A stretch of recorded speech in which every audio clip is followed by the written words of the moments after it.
राजधानी भोपाल में मछली परिवार पर बड़ी कार्रवाई। डैम किनारे बसी अवैध कॉलोनी 18 एकड़ जमीन पर यह कॉलोनी बनाई गई थी। शहर से बेहतर सड़क और स्ट्रीट लाइट यहां कॉलोनी में लगाई गई। सिंचाई विभाग की जमीन पर भी कब्जा किया है मछली परिवार ने। मामले में सरकार ने जांच शुरू कर दी है। डैम से जुड़ी चौड़ी सड़कें भी बनी है, सीमेंटेड सड़कें, और चारों तरफ हरियाली यहां पर दिखाई देती है। बता दें आपको, ये जो प्लॉट है जमीन पर कब्जा करने के बाद एक ही समुदाय को बांट दिए गए हैं। 36 लोगों को 10 दिन में जवाब देने का नोटिस दिया गया है। गोविंदपुरा तहसीलदार ने नोटिस जारी किया। कब्जे से जुड़ी पूरी जानकारी, पूरी डिटेल अब मांगी गई है और जवाब अगर संतोषजनक नहीं हुआ तो फिर कार्रवाई की जाएगी।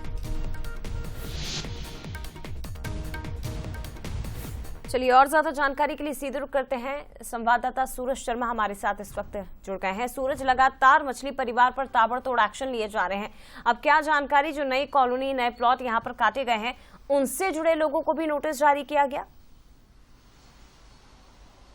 देखिए, बिल्कुल, दरअसल जो हथाई खड़ा डैम है वो जल संसाधन विभाग के अंदर आता है और उससे सटे हुए करीब 18 एकड़ जमीन पर अवैध प्लॉटिंग करके लोगों को बेची गई। खासतौर से एक विशेष समुदाय के लोगों को ये पूरे 18 एकड़ जमीन में प्लॉट दिए गए हैं। सबसे बड़ी बात यह है कि डैम से करीब आधा फीट दूर ही 80 फीट रोड बनाई गई है, चमचमाती सड़कें हैं, स्ट्रीट लाइट लगाई गई है, ग्रीनरी बनाई गई है। तो आखिर नगर निगम ये भी जांच कर रहा है, जिला प्रशासन, की ये सड़कें वहां पर बनी कैसे, किस तरीके से वहां पर ट्रांसफार्मर रखाए गए, अवैध बिजली के कनेक्शन हुए, जिस तरीके से स्ट्रीट लाइट लगी। आप समझ सकते हैं कि जितना नए शहर में कॉलोनी डेवलप नहीं है उतनी कॉलोनी यहाँ पर डेवलप की गई है। लोगों को नोटिस भी दिए गए और माना जा रहा है कि एक आध हफ्ते में जब जवाब नहीं आएगा तो सरकार इस पर कार्रवाई करेगी। लेकिन बड़ी बात यह है कि डैम के किनारे इतनी बड़ी कॉलोनी बसा दी जाती है, लेकिन उस समय तक अभी तक किसी जिला प्रशासन या नगर निगम के अधिकारियों ने सुध तक नहीं ली।